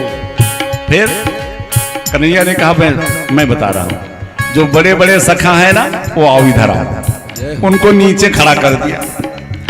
अब उन बड़े बड़े सखाओं के ऊपर चढ़ा दिया उनसे छोटे छोटे सखाओं को, और फिर उनके ऊपर उनसे छोटे सखाओं को, और सबसे छोटे यही थे। हाँ? और सबसे छोटे ये थे तो सबसे बाद में इन्हीं का नंबर लगा, ये तो पहुंच गए मटकी तक। अब बैठ करके खूब मस्ती में मटकी से मक्खन निकाल निकाल के खा रहे हैं। नीचे वाले बेचारे जो इतना भार लादे खड़े हैं, अरे लाला तनक हमको भी खिलाइयो। कहते चिंता मत करो खिलाएंगे, पहले हम तो खा ले। अभी कन्हैया मक्खन खा ही रहे थे कि इतने में जितने नीचे सखा थे, इसने देखा कि जो गुजरी जल लाने गई थी जमुना वो घर में आ रही है। तो नीचे वालों ने पहले देखा था, इसलिए नीचे वाले सबसे पहले भागे। अब जब नीचे वाले भागे तो ऊपर वाले की हालत विचार करो क्या हुई हो। कन्हैया नीचे गिरे, दौड़ करके विशाखा ने कन्हैया का हाथ पकड़ लिया। रोज मैया कहती थी कि मेरे घर में माखन की कमी है का कि जो तुम्हारे घर में लाला चोरी करने जाओ। आज रंगे हाथ पकड़ा है, चलो।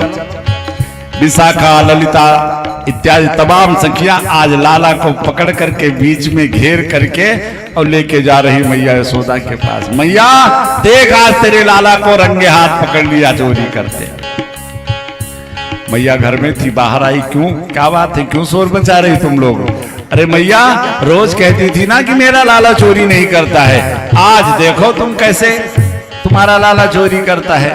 पर आश्चर्य की बात भैया, जिस गोपी ने पकड़ रखा था कन्हैया को, और जब वो मैया के सामने कन्हैया को लाई तो उसी के पति का बेस कन्हैया, उसी के पति का बेस बनाया कन्हैया ने। अब वो तो देख रही है मैया यशोदा की तरफ, वो तो समझ रही है हम कन्हैया को पकड़े हुए हैं। अब वह पकड़ रखी अपने पति देव के हाथ को। मैया से कह रहे, मैया तू रोज कहती थी कि मेरा लाला चोरी नहीं करता, आज देखो रंगे हाथ पकड़ा है। मैया भी देख देख के हंसी जा रहे, करे अरे बावरी पहले देख तो ले कि तैने मेरे लाला को पकड़ रखा है कि अपने पति को ही पकड़ के ले आई।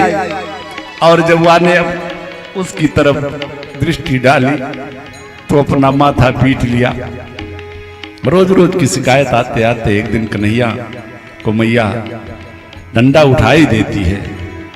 आज मैया ने कन्हैया से आज कन्हैया ने मैया से झूठ बोल दिया। सारा प्रमाण कन्हैया के खिलाफ है, लेकिन मैया ने कहा लाला तेने क्यों माखन खाया इन गोपियों के यहाँ? कन्हैया ने स्पष्ट कह दिया, मैया मैं नहीं माखन खायो, ओ मैया बोरी मैं नहीं माखन खायो, ओ मैया बोरी मैं नहीं माखन खायो। अच्छा, कन्हैया कहते हैं माँ एक बात बता, मुझे इन गोपियों के घर माखन खाने का मौका कहाँ मिलता है, समय कहाँ है मेरे पास? भोर भय भोर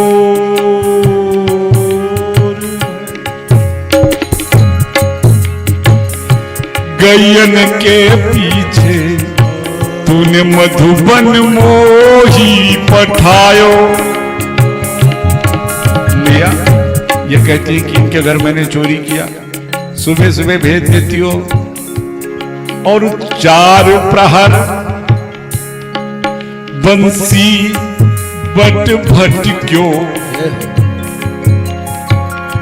सांझ परे घर आयो रे मैया बोली मैं कब माखन खायो, मैया बोली मैं कब माखन खायो, ओ मैया बोली मैं कब माखन खायो। तब तक किसी ने कहा, अच्छा लाला एक बार बता, अगर तूने माखन खाया नहीं तो अभी अभी जो ताजा मक्खन तेरे मुंह में लगा है ये कहां से लगा है?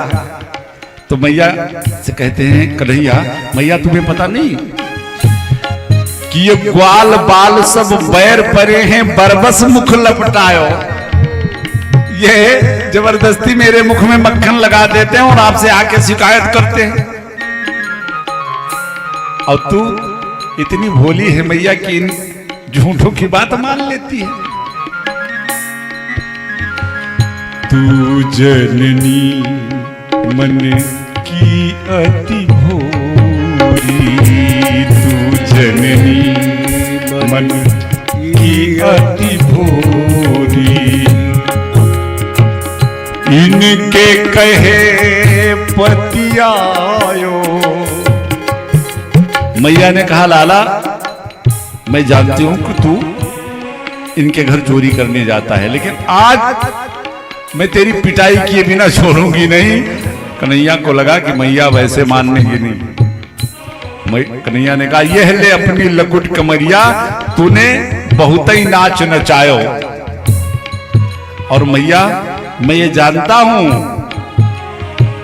कि जिये तेरे कछु भेद उपजी है, तूने मुझे जानो परायो जायो। और जैसे ये बात मैया ने सुना, तूने मुझे जानो परायो जायो, सूरदास तब बिहस यशोदा लय और कंठ लगायो। अरे लाला ये बिल्कुल झूठी हैं, बिल्कुल ये झूठी शिकायत तेरी करती हैं, क्योंकि ओ लाला मेरे तय नहीं माखन खायो, ओ लाला मेरे तय नहीं माखन खायो, लाला गोदी उठा लिया।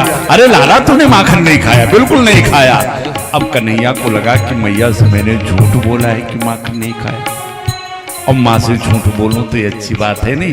सोचा अब तो मैया मान गई है, अब धीरे से क्यों ना मैं बता दूं। अब जो कन्हैया कह रहे थे कि मैया मोरी मैं नहीं माखन खायो, अब धीरे से करे मैया पता है मैया मोरी मैंने ही माखन खायो। इस तरह बड़ी सुंदर सुंदर लीलाएं मेरे कन्हैया करते हैं। नंद बाबा के द्वार पर दो वृक्ष थे जो कि नलकुवर पूर्व जन्म में वृक्ष बन गए थे। भगवान ने उखल बंधन में उनका उद्धार किया। अब 4 वर्ष में आए दिन कोई ना कोई उत्पात कंस के द्वारा गोकुल में होता रहता है। सो सारे ब्रजवासियों ने विचार किया कि हमारे लाला के ऊपर यहाँ कोई ना कोई संकट रोज आता रहता है। आज सभी ब्रजवासियों ने गोकुल छोड़ने का फैसला कर दिया। जहां मेरे लाला को सुख नहीं, वो धन ऐश्वर्य किस काम का। सारे ब्रजवासी पहुंच गए वृंदावन, और जब वृंदावन पहुंचे तो 4 वर्ष की अवस्था मेरे लाला ने आज मैया से कहा, मैया आज हम सोच रहे कि हम भी गैया चराने जाएं। मैया ने कहा, लाला बड़े होके गैया ही तो चराना है, ग्वाले के घर में जन्म जो हुआ है। पर आज जिद कर लिया कन्हैया ने कि नहीं मैया हम भी जाएंगे गैया चराने। तो मैया और नंद बाबा सबने ये निर्णय लिया कि चलो कोई बात नहीं, बड़े ग्वाले जो हैं वो सब गैयों को चराएंगे और जो छोटे छोटे सखा ग्वाल हैं ये सभी बछड़ों को चरा लिया करेंगे। आज पहली बार गोचारण के लिए हमारे कन्हैया वृंदावन में प्रवेश कर रहे हैं। एक आज कंस ने भगवान को मारने के लिए अघासुर नाम का एक दैत्य भेजा है, जो कि एक अजगर के रूप में आया। और जिस मार्ग से हमारे कन्हैया अपने सखाओं और बचनों के साथ जा रहे थे, उसी मार्ग पर एक विशाल अजगर के रूप में अपना मुंह खोल करके जीवा बाहर निकाल दिया। श्री सुखदेव जी कहते हैं, परीक्षित भगवान के जितने सखा थे उस अजगर के मुख को वृंदावन की एक बहुत बड़ी गुफा समझ बैठे। जय हो। इतना विशाल स्वरूप।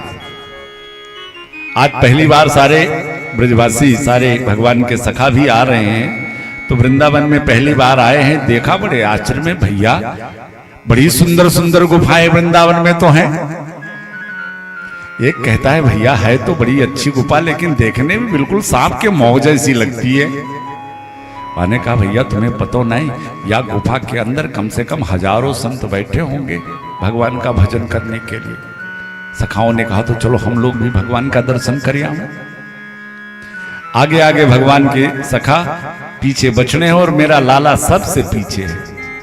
सभी भगवान के बाल सखा अघासुर के मुख में प्रविष्ट करना चाह रहे हैं और पीछे से भगवान आवाज दे रहे हैं, अरे सखाओं, जिसे तुम वृंदावन की गुफा समझ रहे हो, ये वृंदावन की गुफा नहीं है, ये तो अघासुर है। भगवान की बात सखा लोग सुन भी रहे हैं, लेकिन उनकी बातों पर ध्यान नहीं दे रहे। श्री सुखदेव जी कहते हैं, परिचित अस्मात् किमत्र ग्रसिता निविष्टा नयम तथा चेद बक बद बद बिन्यंग यच्छत।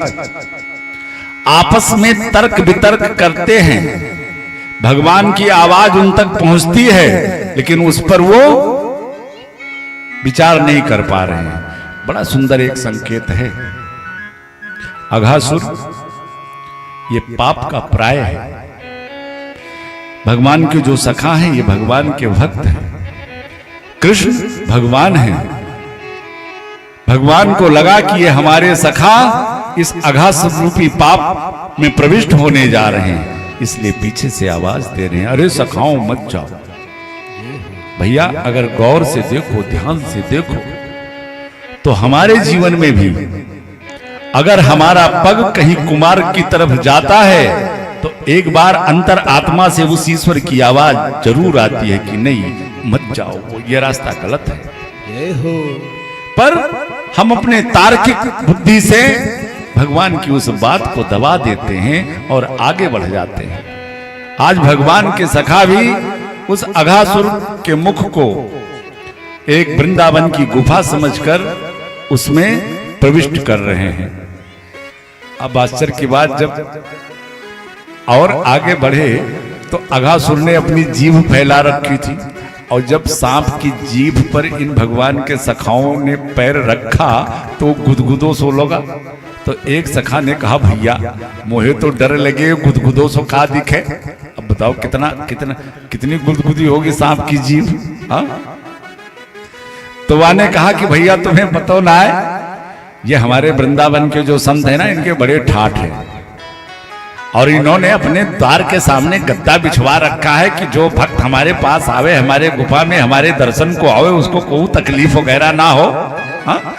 इसलिए तथा चेद बकबद, एक प्रश्न करता है तो दूसरा उसका उत्तर दे देता है। और आगे गए तो अघासुर के सफेद सफेद मोटे मोटे बड़े बड़े साइड से दांत दिखे। तो एक कहता, भैया एक बात बताइए, सफेद सफेद खूंटों सो का गड़ो रास्ते में।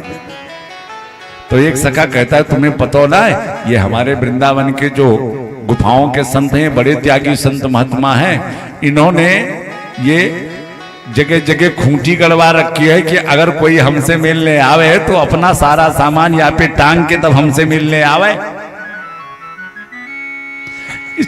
इस तरह भगवान आवाज देते रहे और सखा अंदर प्रविष्ट होते गए। जब सारे सखा अघासुर के गले के पास चले तो सांप का गला अंदर से लाल लाल रक्त रंजित दिखा। अब कुछ सखा डरे, कहा भैया ये लाल लाल सो का दिखे। तो दूसरा कहता है कि तुम्हें पता नहीं, सारे संत विद्वान जो होते हैं ना, वो अपने घर की दीवारों को लाली रंग में तो रखते। अच्छा, इतने में जो अघासुर बड़ी देर से अपनी सांस को रोके हुए बैठा था, अब गरम गरम दुर्गंध पूर्ण वायु उसने मुंह से निकाली, और जब वो वायु इन सखाओं को स्पर्श हुई तो उसकी दुर्गंध से एक सखा ने कहा, भैया एक बात बताइए, गरम गरम दुर्गंध पूर्ण वायु कहां से आ रही है। फिर एक सखा कहता है, भैया तुम्हें पता ना है, या गुफा में कम से कम 1000 संत बैठे होंगे, और सबने ध्यान में अपने श्वासों को चढ़ाया होगा, और सबने एक साथ सांस छोड़ी होगी, तो वह संतन की ये सांसों की हवा आई होगी गरम गरम। एक कहता, दारी के अगर ये संतों के सांस की हवा होती तो या में दुर्गंध काहे को आ रही होती। हाँ? इस तरह तथा चेद बक बद बद बिन यंगी अक्षर। हाँ? एक तर्क करता है तो दूसरा उसके तर्क को काट देता है। अघासुर के मुख में प्रविष्ट हुए। अघासुर देख रहा है, अभी जिसके लिए मैं आया हूं तो पीछे है। भगवान ने सोचा कि जब मेरे भक्त इसके मुख में चले गए तो मुझे भी अब जाना ही चाहिए। देखिए भगवान की भक्त वत्सलता। पहली बात तो भगवान का भक्त कभी पाप में गिरता नहीं, लेकिन यदि किंचित मात्र किसी कारणवश अगर भगवान का जो भक्त है अगर वो किसी पाप में गिर जाता है तो मेरे ठाकुर उस पाप में जाकर के और अपने उस भक्त को वहां से निकाल कर लेके चले आते। ये हो भगवान भी अघासुर के मुख में प्रविष्ट कर गए और जैसे भगवान अघासुर के मुख में गए, अघासुर ने मुख बंद किया। भगवान तो उसके कंठ के पास जाकर के अपना विराट रूप बनाया, उसका कंठावरुद्ध हुआ। कंठावरुद्ध होने से उसकी सांसें रुकी तो उसका ब्रह्मरंध्र फट गया। अघासुर का तो उद्धार कर दिया मेरे ठाकुर ने। पुनः अपने समस्त सखाओं और बछड़ों के ऊपर अपनी अमृतमयी दृष्टि डाली, जो कि अघासुर के विष से मूर्छित हो गए थे, सभी स्वस्थ हुए। अब यहां श्री सुखदेव जी महाराज कहते हैं, परीक्षित 1 साल के बाद ये अघासुर मरने वाली घटना भगवान के जितने सखा थे ये अपने अपने घर पर 1 साल के बाद बता रहे हैं। परीक्षित जी ने कहा ऐसा क्यों? कहा ऐसा इसलिए कि जब अघासुर का वध करके भगवान जमुना तट पर गए तो जब ये बछड़े चराने जाते थे तो घर से कुछ ना कुछ बना करके ले जाते थे बच्चे, जो दोपहर में भोजन करते थे। तो सुखदेव जी कहते हैं, परीक्षित आज भगवान भी अपने समस्त सखाओं को अघासुर का वध करके उद्धार करके और पहुंचे जमुना तट पर और भोजन करने के लिए बैठ गए। भगवान बैठे कैसे, भोजन कैसे कर रहे हैं, बड़ी सुंदर लीला है। जितने सखा हैं ये सभी सोच रहे हैं कि कन्हैया मेरी तरफ मुंह करके बैठे, मेरी बगल में बैठे, मेरे साथ कान्हा भोजन करे, सबकी यही इच्छा है। तो भगवान ने किया क्या, सभी सखाओं का एक गोला बनवा दिया। सारे सखा गोला बना करके बैठ गए और उस गोले के बीच में हमारे कन्हैया बैठ गए। श्री सुखदेव जी कहते हैं, परीक्षित विप्रद वेणु जठर पटयो सिंह बेत्री चकक्षे बाणे पाणो मृषण कमलम तत्फलानि अंगुलीस्यौ तिष्ठन् मध्ये स्वपरिस्वादो हासयन् नर्मभिषेहि स्वर्गे लोके मिसत बूझे यज्ञ भुगवार के नाम ओम नमः शिवाय हर हर भोले नमः शिवाय नमः शिवाय ओम नमः शिवाय हर हर भोले नमः शिवाय नमः शिवाय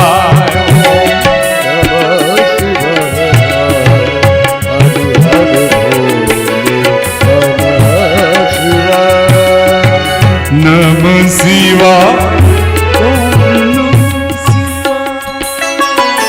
नमः शिवाय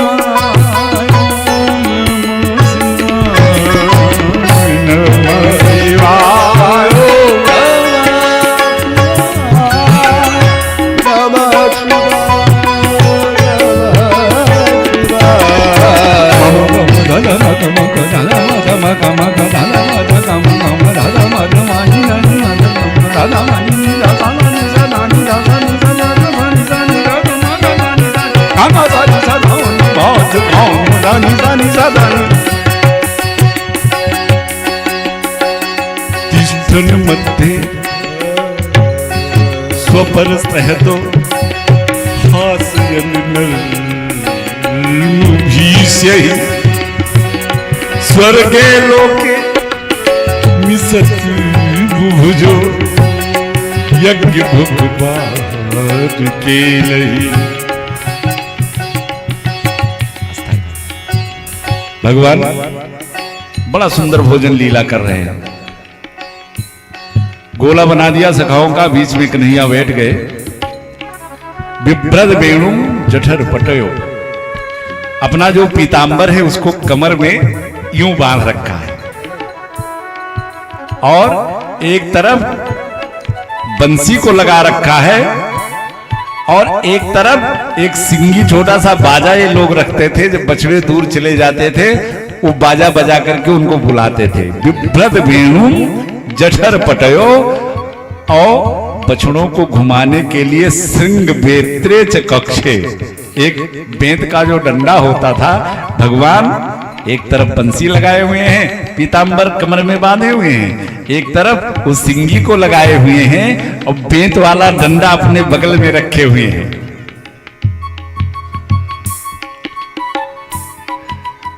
बामे पाड़ो, बाएं हाथ पे दही भात का मिश्रित कौल बना रखा है। बामे पाड़ो मृषण कौलम। अच्छा, जब भी हमारे ठाकुर जी के भोजन लीला की चर्चा होती है तो प्राय आप देखेंगे कि उसमें हमारे ठाकुर जी को भात बहुत पसंद है। राम जी जब महाराज चक्रवर्ती नरेश श्री महाराज दशरथ की गोदी में भोजन करते हैं तो भोजन करत चपल चित इत उत अवसर पाए, भाज चले किलकत मुख दधि ओदन लपटाए। वहां भी दही और भात खा रहे हैं और यहाँ बामे पाड़ो मृषण कौलम, दही भात का मिश्रित कौल बना करके रखा है। अच्छा, भात क्यों पसंद है?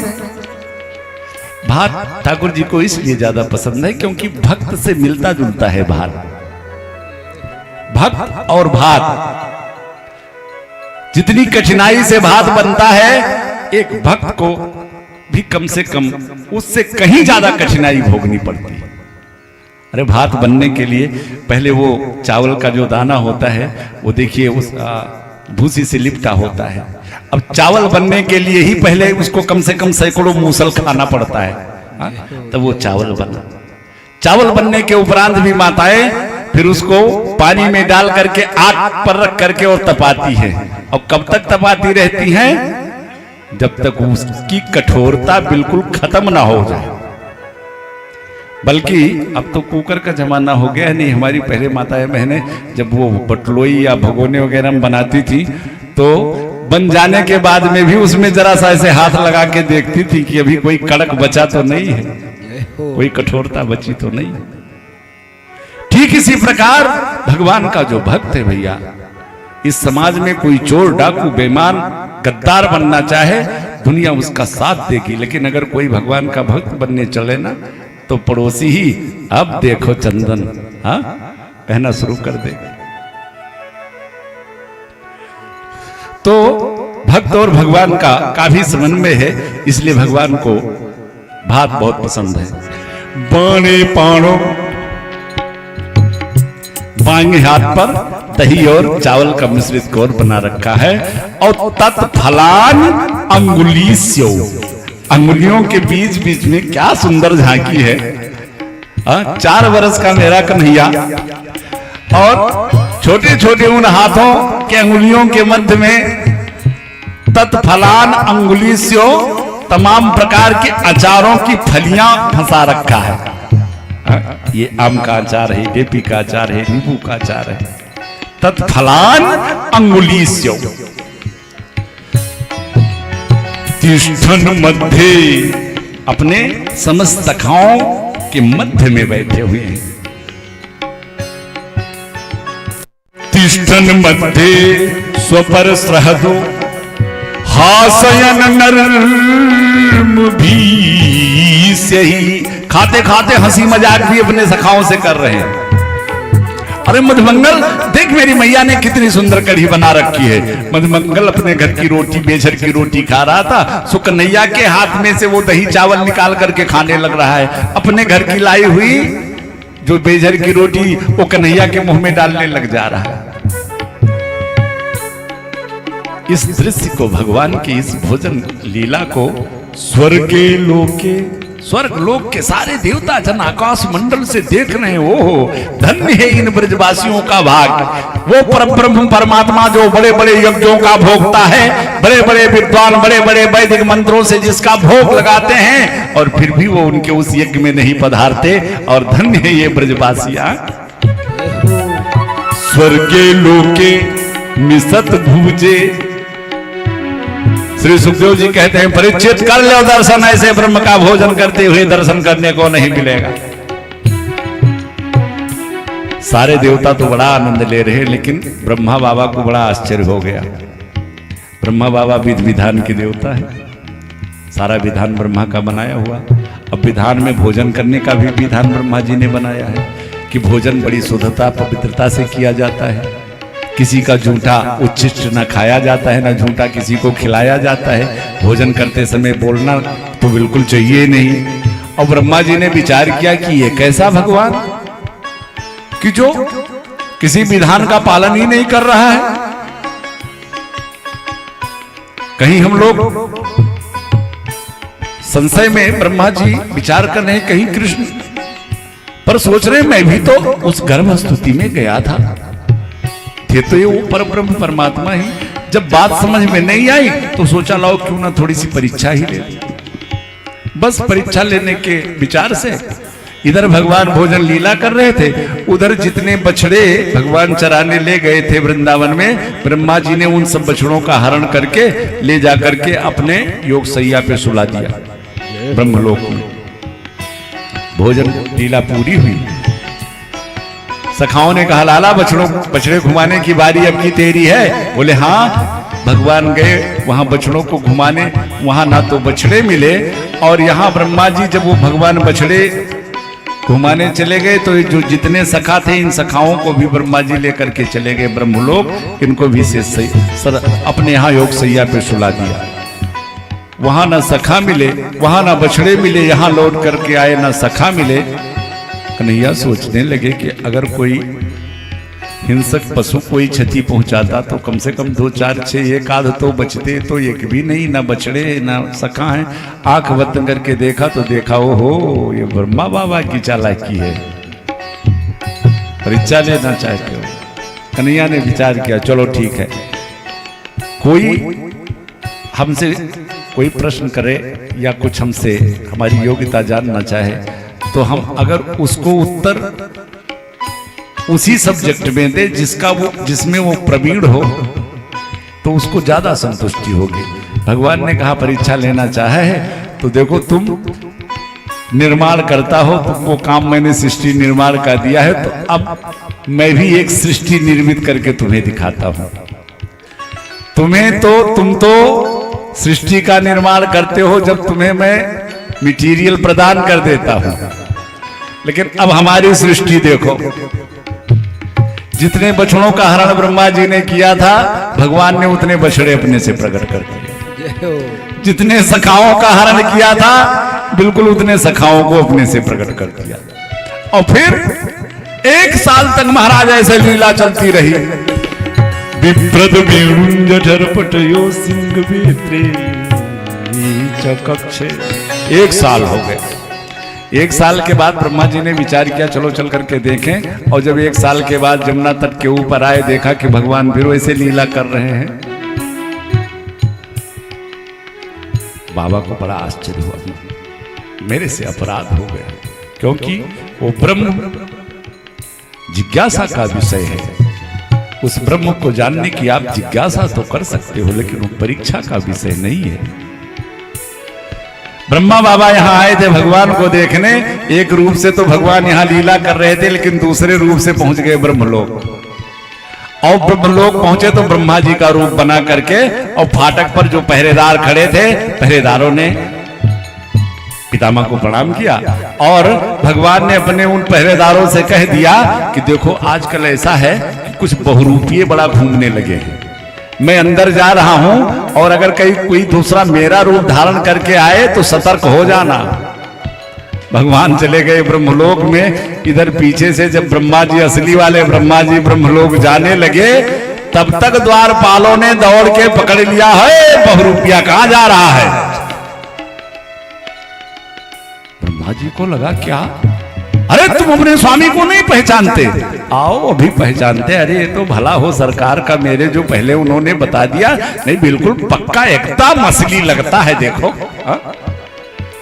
पकड़ लिया ब्रह्मा जी।